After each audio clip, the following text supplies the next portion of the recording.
What's up, everybody? It's Goomer22 here, starting a new series. We're gonna be doing some VGC Draft League tips and tricks. This first one is gonna be about 10 items that I think are underused in draft. We'll be doing a couple of these, and yeah, just be sure to let me know what you think. Let me know if there's some more interesting ways to use these items that I didn't think of. But yeah, let's just jump into it. Okay, so the first one I'm going to talk about is Adrenaline Orb. So, Adrenaline Orb, if you don't know, it raises the holder's speed by one stage if you get affected by Intimidate. So, some things to know about this item is if you have an ability that blocks Intimidate, this is not going to work. So, if you have an Entei with Inner Focus, or like a Mudsdale with Own Tempo, some ability that blocks Intimidate, Adrenaline Orb will not get procced. So you will not get that speed boost. So the speed boost only activates if you get intimidated. So given that, it's a lot better, I would say, in draft than normal VGC, because in draft you can better prepare for if intimidate's coming. And so with Adrenaline Orb, if your team has a good Intimidator, or if you have a good, like, physically oriented team, you can do a couple of things with Adrenaline Orb. You can throw it on either a competitive or Defiant Mon, like you could throw it on Milotic. And if they intimidate you, well, now you get your +2 special attack, and you get a speed boost. So that's really good. And then you can just use this mon and just go to town. So this would just really, really, deter their intimidate user. The other thing you can do, which is a little bit sneakier, is just throw it on a good Pokemon who maybe needs a little extra speed, and who you think they might intimidate. So an example might be Chandelure, right? So Chandelure has 145 base special attack, okay? And you might want some extra speed. You're only base 80, not super fast, but like if you go max speed, if you're +1, you're going to be about at like 200 speed, 210 outspeeding everything. Now, you might not want to throw a Choice Scarf on Chandelure. You might not want to do that, but you might want that extra speed, and that's where Adrenaline Orb could be useful. You might want to run like Shadow Ball, Overheat, I don't know, Will-O-Wisp, Protect. So you want some like supportive moves on this Chandelure, and you might want to Protect because maybe they don't lead their Intimidator, so you might not get that boost right away. But if you lead Chandelure next to like a really strong physical mon, let's say Galarian, Darmanitan, right? So let's say you lead like Darmanitan, Chandelure. Well, they're really going to want to intimidate this Darmanitan. And let's say you've already used your Choice Scarf as well. That could be another reason to use Adrenaline Orb. So you've already used your Choice Scarf. You've got a really strong physical mon that they're going to want to, lower that attack stat, and the easy way to do that is intimidate. But if they do that, well, now you've got this really strong Chandelure who's going to outspeed everything, and you've got this speed boost, but you also have the option to protect, and so it's kind of like insurance against intimidate, right? So you won't necessarily get the speed boost because they might not intimidate you. But even if they don't, you can still use these supportive moves, and you're not going to be locked into something. So that's the other thing that's kind of neat. This is especially good against mons who have Intimidate, but they don't like to run other abilities. So like, Landorus Therian only has Intimidate. Hitmontop, on the other hand, it's got Intimidate, but it's also got Technician, which isn't a bad ability. So Hitmontop might not run Intimidate. Incineroar, not going to run Blaze too often. Usually runs Intimidate. So it depends on which Intimidate mon your opponent may have. But Adrenaline Orb can be really, really sneaky in some of these scenarios. So I think that's a really cool item to use. The next one we're going to talk about is Absorb Bulb. And you could even use this with Milotic, I guess. So Absorb Bulb raises the holder's special attack by 1 stage if you're hit with a water type attack. Single use. So it doesn't have to be physical or special. It can be either one. But it raises your special attack by 1 stage. And I think what's really cool about this is, like, if you wanted a special attack boost, okay, well, you could just run choice specs. But again, then you're locked into it. You can't run protect. You can't run any supportive moves, really. So Adrenaline Orb, or sorry, not Adrenaline Orb, Absorb Bulb gives you that option to use these supportive moves, but also, proc this item. And yeah, you can use it on like a bulky water type like Milotic. And let's say you want this special attack boost, and you could run something like Latias, who's faster than Milotic, and you could run Surf. And so you Surf, and next to Milotic, and Milotic, being a water type, resists the damage from Surf, but it still hits your opponents, which is nice. And then Milotic now has +2 or +1 attack, or +1 special attack. So Milotic will have +1 special attack. You can just start, throwing off Muddy Waters, Ice Beams, whatever. It's also good it's basically good on other types that resist water as well. So you can use, you could even use a strong water type that has Surf. So maybe you run Surf Milotic, right? And you run Choice Scarf next to like Hydreigon with Absorb Bulb. So now you're going to have this Milotic throwing off Stab Surfs. Hydreigon's Dragon type, so it resists it.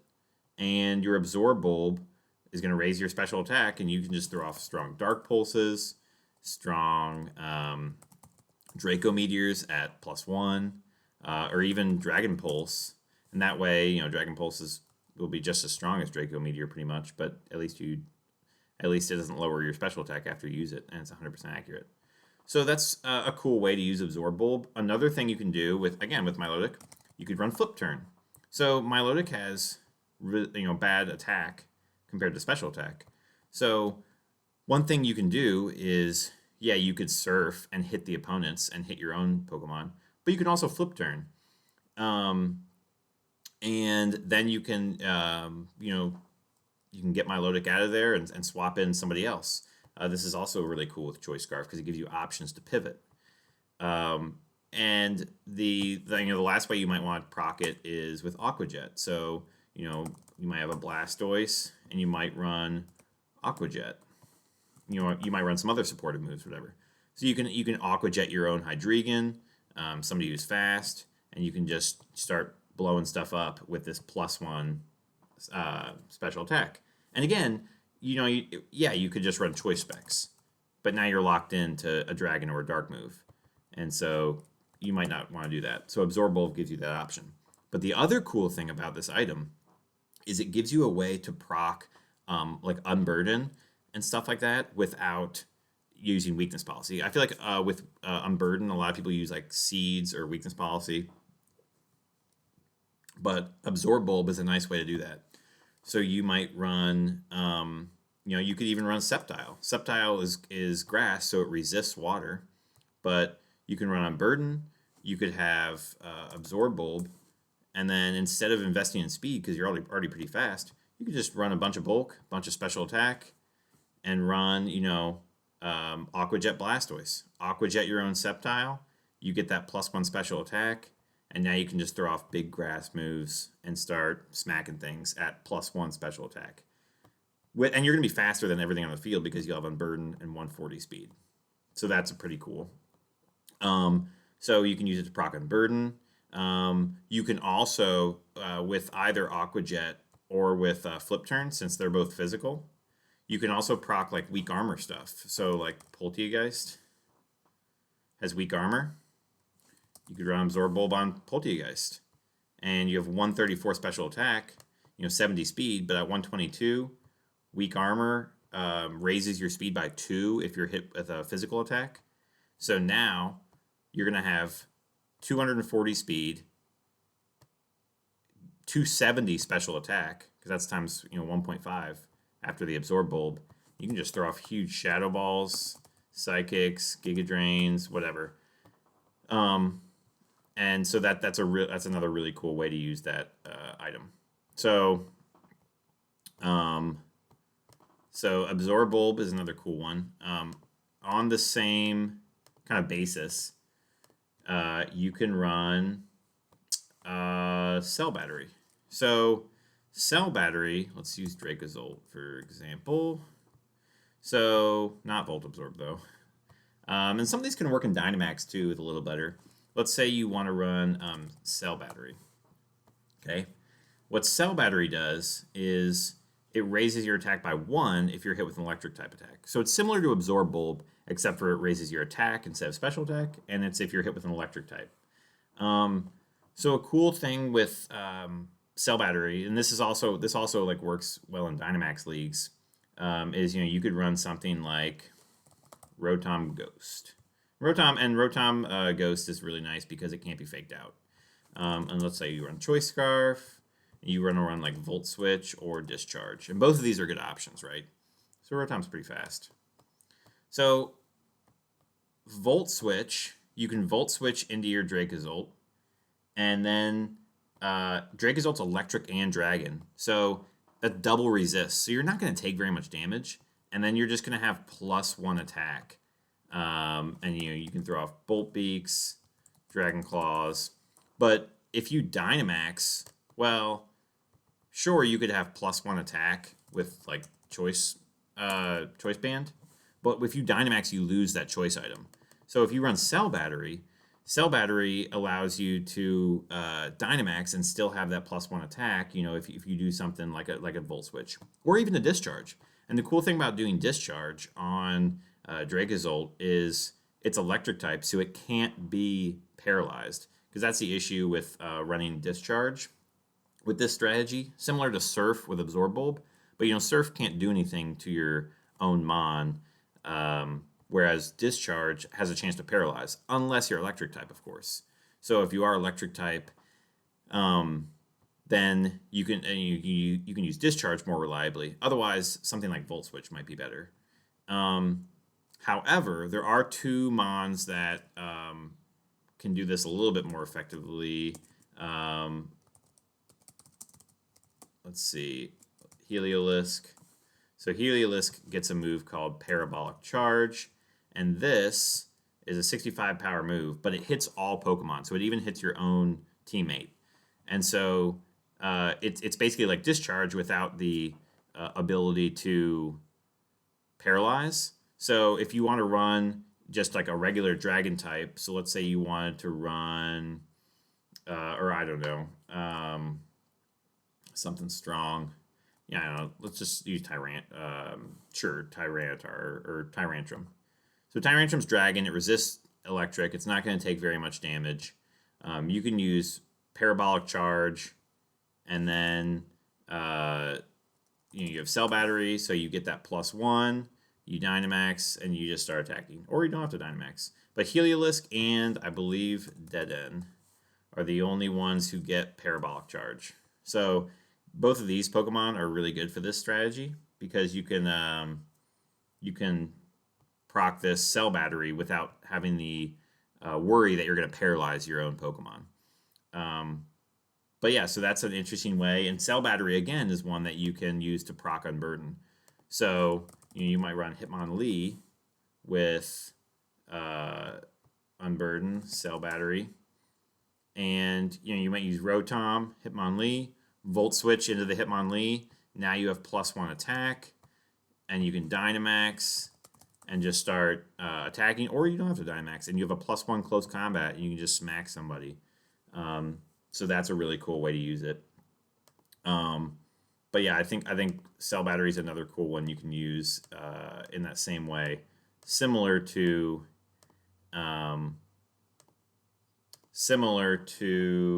Absorb Bulb. The issue is There's not, if we look at just electric attacks, um, so if we look at, I guess we can look at Rodom. There's not great physical electric attacks, so if you're trying to proc like weak armor, that's not going to work as well.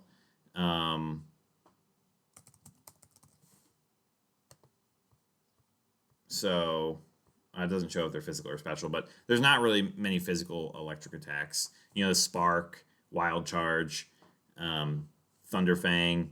Those are not going to be. I mean, you could use them to proc like weak armor on something, but it's not going to be as useful, I think, as Volt Switch or Discharge with this strategy. Okay, another one that's a little bit weirder is, and I use this with Stunfisk actually, but it's Binding Band. And so Binding Band, your partial trapping moves deal 1/6 max HP instead of 1/8. So what that means is moves like Snap Trap, Bind, and specifically Snap Trap I think is the best one because it's 100% accurate, whereas other moves like Bind are only 85% accurate. Wrap, which is illegal, but yeah, they're not going to be 100% accurate. So Snap Trap's a good one. But the cool thing about it is you deal 1/6 max HP instead of 1/8. So if you think about it, you hit them, and then you do 1/6 of their damage, and then you can protect, do another 1/6. Now you've done like a third of their damage, and then you can, you know, the next turn they'll take another 1/6, and so it can really chunk bulky Mons pretty quickly. Now, obviously, if they have Recover or something, they'll be able to out heal you. But it is good to as like a wall breaker for like Leftovers Mons or Leech Seed Mons, because if you're doing 1/6 of their damage, that's usually going to outpace like Leech Seed and Leftovers. I mean, Leftovers only heals 1/8, but you know maybe they were on like Aqua Ring or something else too, or Ingrain. So it's really good as like a wall breaker for stall type mons, and yeah, it just it can be really annoying, especially trapping your opponents in. But so Binding Band is kind of an interesting move. The other thing that you can do with Binding Band, though, in Dynamax formats is like Gmax Sandaconda. So Gmax Sandaconda, if you use a ground move, it turns into Gmax Sandblast. And Gmax Sandblast traps both opponents. It basically activates Sand Tomb.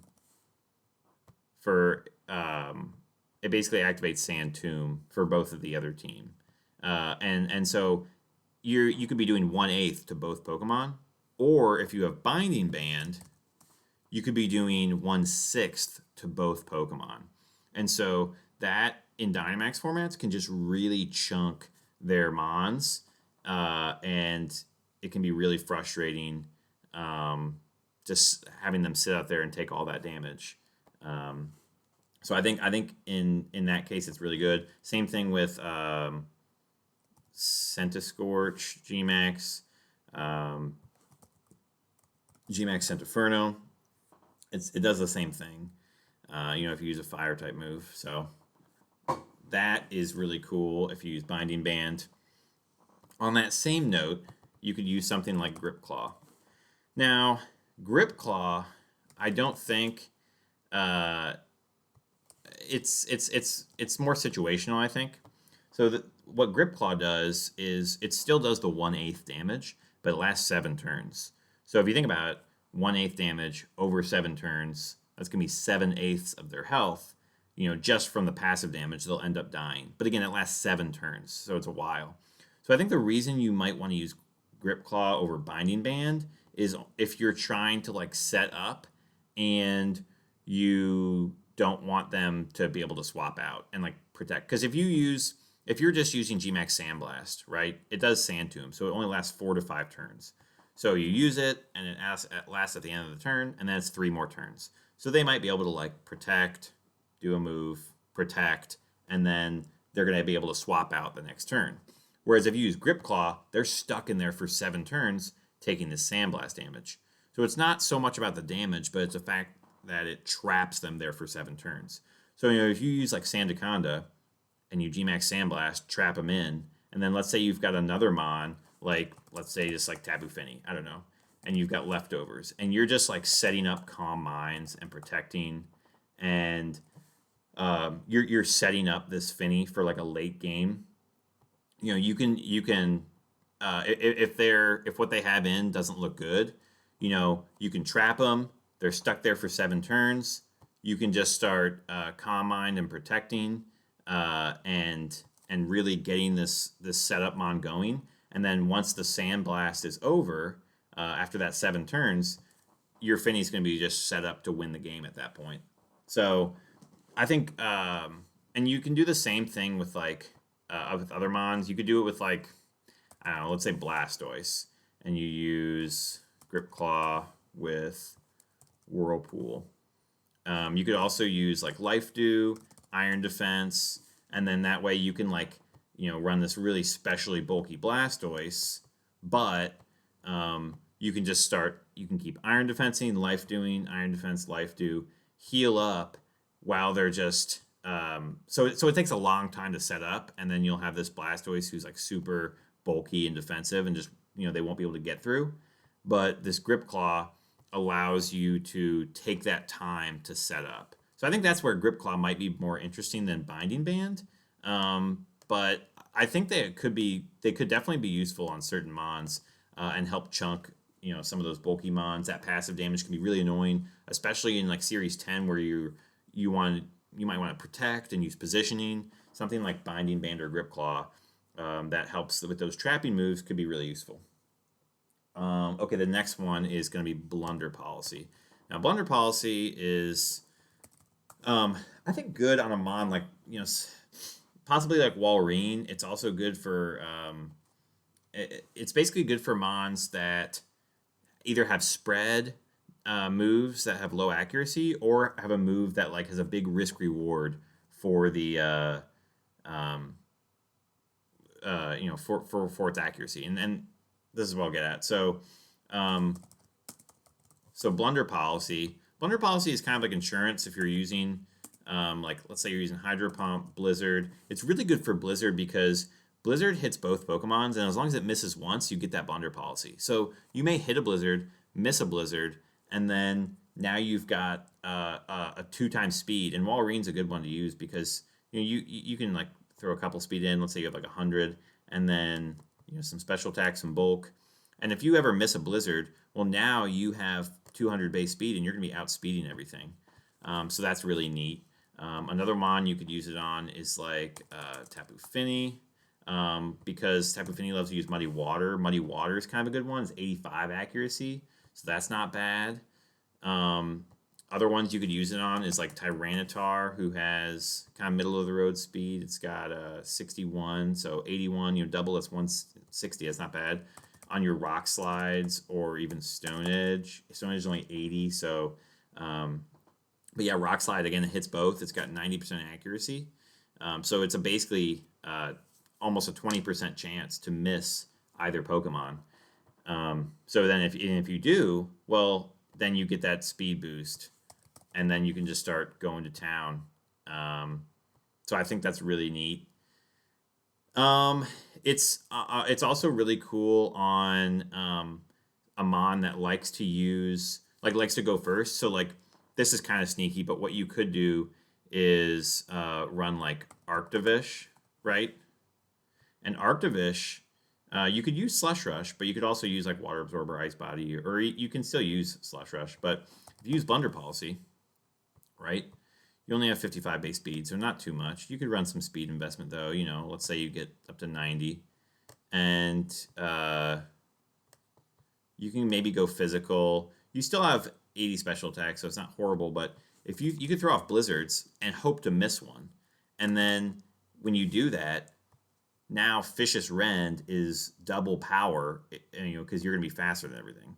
So this is an interesting one because they are Blizzard special, and Vicious Rend is physical. So another thing you could do with Dracovish is run like Dragon Rush, and like Dragon Rush is 100 power and it's 75 accuracy. So like it's kind of a trade-off, right? It's like if you hit the Dragon Rush, it's a 100 power dragon move stab going into somebody, so that's pretty solid.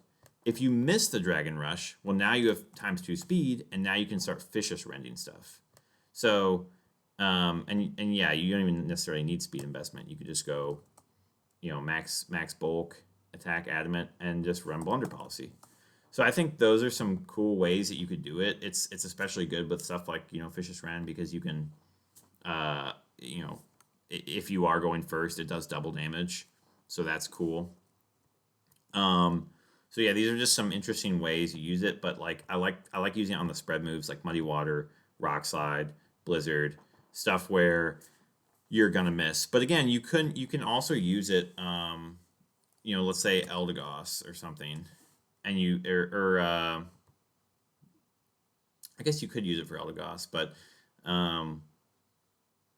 something like you could run Sleep Powder or something like that. And so like that's like it is kind of like insurance to hit the Sleep Powder too, because it's like, okay, you either hit the Sleep Powder or you get a ×2 speed.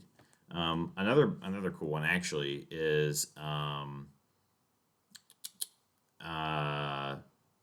Zap Cannon. So let's say you want to use Regice. I don't know why you'd use Zap Cannon Regice, but you could. But Zap Cannon is 50% accurate and it paralyzes the target. So you have a 50% chance to paralyze them, which halves their speed. But if you miss, you double your own speed. So either way, whether you hit the Zap Cannon or miss, you're gonna essentially double your speed, because you're either taking their speed down to down 2 because they're paralyzed, or you're raising your speed by 2 stages. So that's kind of interesting. So, but sticking with the accuracy, another good item is, I think, Wide Lens. And Wide Lens is used sometimes, but Wide Lens is good for like mons that I guess we'll use Articuno. I know seen people like Lucian use Articuno before, and like Wide Lens is nice because you can use moves like Physical Articuno, and you can use Dual Wing Beat and Triple Axle, and both these moves, Dual Wing Beat, 90% accurate. Now it only does 1 accuracy check, and then if it hits twice. But Triple Axle does 1 accuracy check, and if it hits, or no, Triple Axle does 3 accuracy checks. So 90% to hit the first, 90% to hit the second, 90% to hit the third. So it's really only a 72% accurate move to hit all 3. But with Wide Lens, 99% chance to hit the first, 99% chance to hit the second, and 99% chance to hit the third. So makes it a lot better. And with Triple Axle, it's like a 120 power move, so it's really useful on that. I know another mod I was going to use it on was Frostlass. Frostlass is cool because you have 80 attack. That's not horrible, but you're fast, and you can run like max attack, adamant maybe, max speed, and you can run moves like Poltergeist or Poltergeist. Poltergeist is 90% accurate, so like missing that would be kind of annoying. Again, Triple Axle is solid because it's really useful for that. Because of the 3 accuracy checks. And then you might also want to run like a support move like Will-O-Wisp. And Will-O-Wisp is 85% accurate. That's kind of scary, having a 15% chance to miss that Will-O-Wisp. So throw a Wide Lens on, and now you have a 94% chance to hit that Will-O-Wisp. So that's kind of cool. So I think Wide Lens is really, really useful for like those 85% accurate to 90% accurate moves. If you're going to run moves that are like 80 or 75% accurate, not as useful, but you could do it. You definitely could. I just don't think there's as much benefit there. Whereas, making those 90s into 99s and like virtually guaranteed, that's really, really useful, I think. And then, it's also good for like Rock Slide. You could run like a Rock Slide Stone Edge set for sure. If you were running like Lycan Rock, you could definitely run Rock Slide, Stone Edge, and run Wide Lens, because it turns those into 100% almost 100% accurate Rock Slides, and 88% chance Stone Edges. Like that's not bad. It basically turns it into 90. So I could see you doing it with those. But yeah, with those 90, 80 gets a little dicey. I don't know, but it is You know, 88% versus 80. That's still a big deal there. Um, and then on top of that, you can also run zoom lens. So zoom lens is a little sneakier. Zoom lens, what it does is it actually multiplies your attacks by 1.2, but only if you move after your target. So it's a lot better for a slow mon, you know, like Walrein. Let's say you're running really slow Walrein, like you're running quiet. So you have only 76 speed. That's not much, but Hydro Pump is 80% accurate. Now with the zoom lens, it's going to be 96% accurate. So, and with Blizzard, you have 70% accurate. With zoom lens, your blizzards become 84% accurate. So that's a big deal. You know, blizzards basically turn into like a muddy water.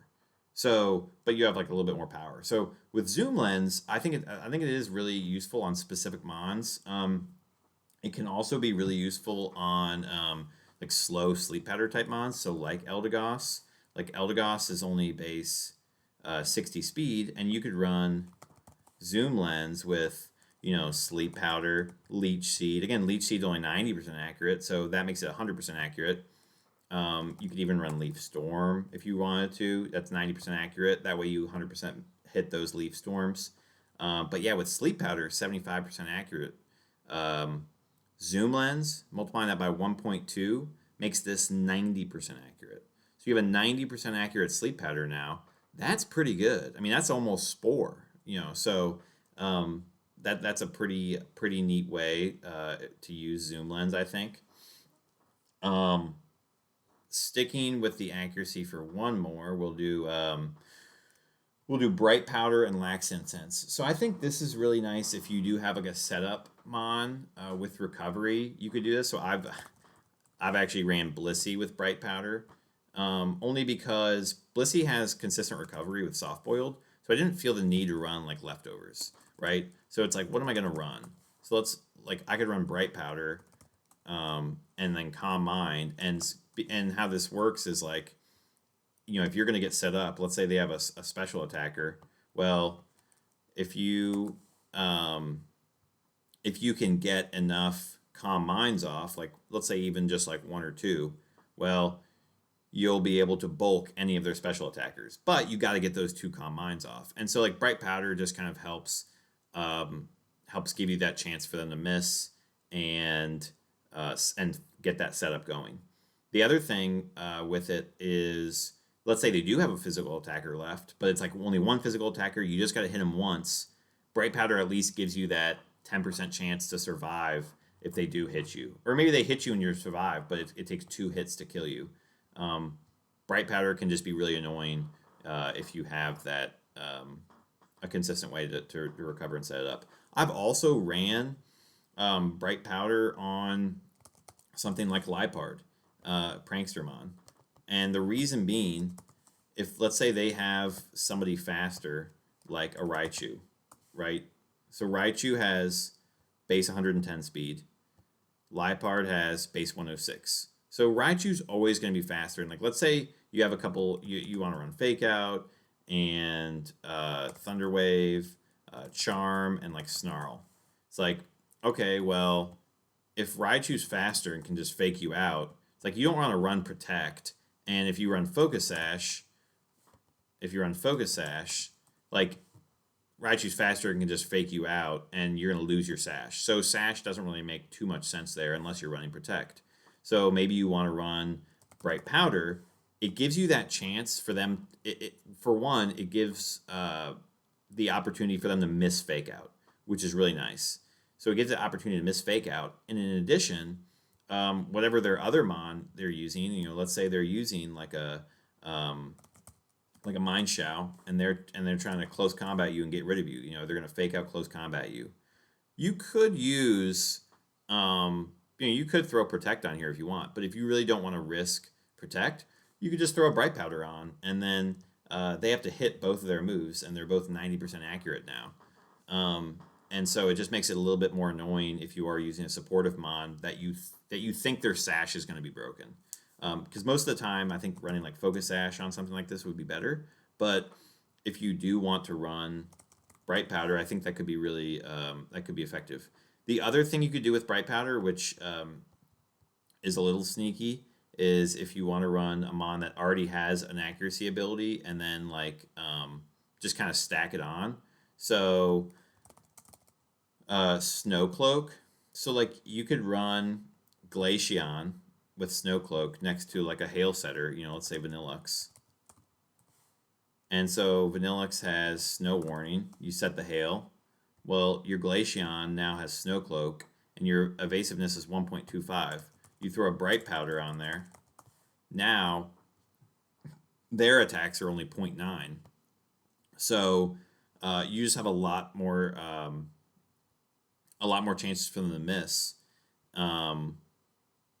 And so it can be actually really tough to get rid of this Glaceon then, because their moves are really inaccurate, and especially because like against ice types, Pokemon might want to use like Rock Slide. Well, Rock Slide is already an inaccurate move. It's only got 90% accurate. So combined with the fact that you have Snow Cloak, you have Bright Powder, it's a pretty low chance that they hit a lot of these Rock Slides. So it can just give you a lot more longevity, rather than running something else. So I think that's another interesting way to use it, is if you do want to run these abilities that give you more evasiveness. So that's kind of sneaky. And then on that, actually going back to like a situation I talked about earlier, the last item I'm going to talk about is Rocky Helmet. Now, Rocky Helmet's I would say it's more of a singles item, but we have seen some use for it in VGC. I think it's really nice on stally Pokemon. So like, I think we saw an Appleton with Rocky Helmet.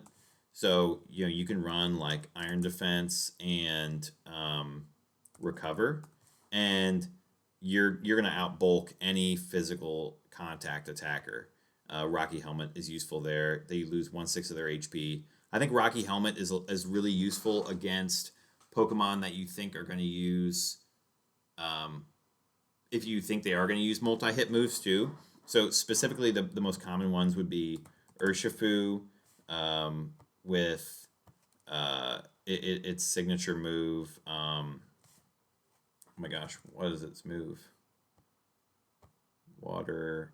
Surging Strikes. I couldn't think of it. If Urshifu's going to use Surging Strikes, that's especially useful. Rocky Helmet. You could also run obviously Thick Fat, but again, if something is going to use like let's say it's a Weavile with Triple Axle.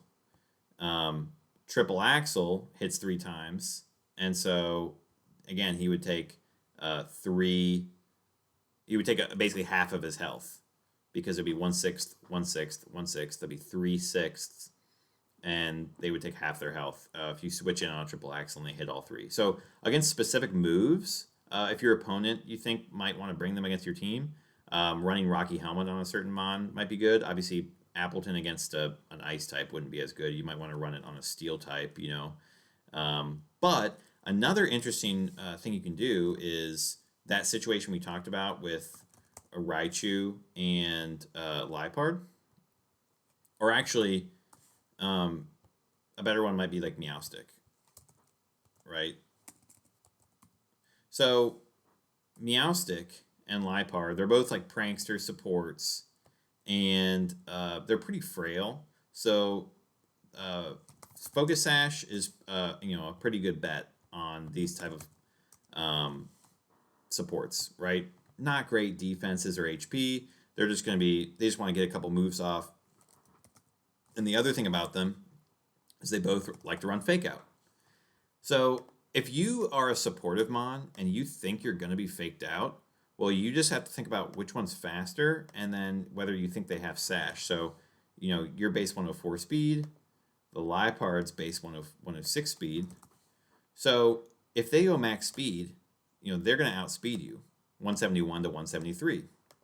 So what you could do if you're the slower mon, and this is where kind of draft mind games come to play. If you're the slower mon, instead of going max speed, well, you can just go bulky. And let's say you go bold.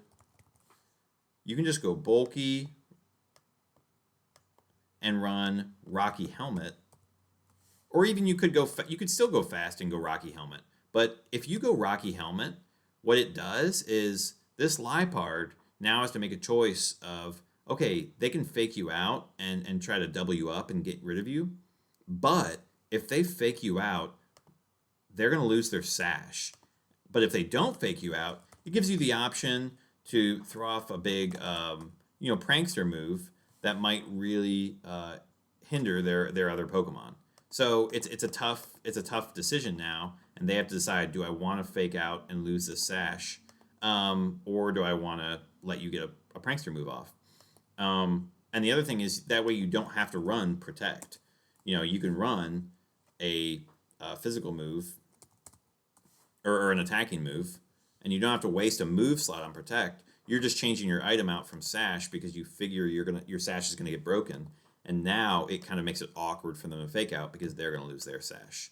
So that's another really kind of interesting scenario I think that can happen with Rocky Helmet, depending on who their fake out user is. And I think this is a lot more useful in Series 10 draft leagues as well, but you can definitely use it in Dynamax draft leagues as well. Obviously, Dynamax moves don't make contact, but I think that's a really cool way to use it. So, if you guys enjoyed the video, let me know. Let me know what item you thought was the coolest in this video. And I'm hopefully going to do more of these, more items, and some different type of draft league VGC content. So that's going to be it for the video this time, though. Peace out.